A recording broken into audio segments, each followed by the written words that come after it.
Hi, I'm Chelsea Silverman, and this is how to make a coconut cream torte. This is a great alternative to any sugar-heavy dessert, and it's so easy to make. First, you'll make the crust. And to do that, you need 1 cup of pecan, 1 cup of coconut shreds,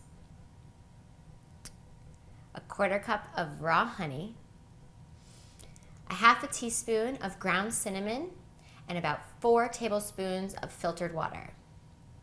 You'll put that all into your high-speed blender, a food processor, or Vitamix, and you'll grind it up nice and fine.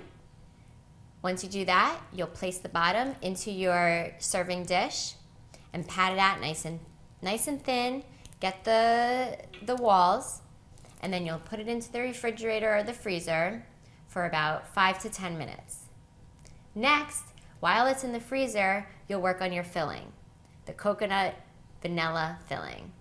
You'll use 1 cup of cashews, 1 tablespoon of coconut oil, 2 tablespoons of coconut meat, 1 teaspoon of vanilla, 1 teaspoon of coconut nectar, and 1 teaspoon of honey, raw honey, and about 2 tablespoons of filtered water.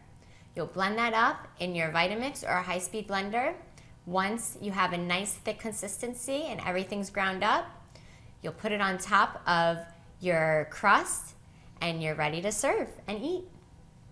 So this dessert is so fun to make. It only takes about 2 to 2.5 minutes, and you can share it with everyone. You'll get your cravings, poof, be gone for all the other stuff.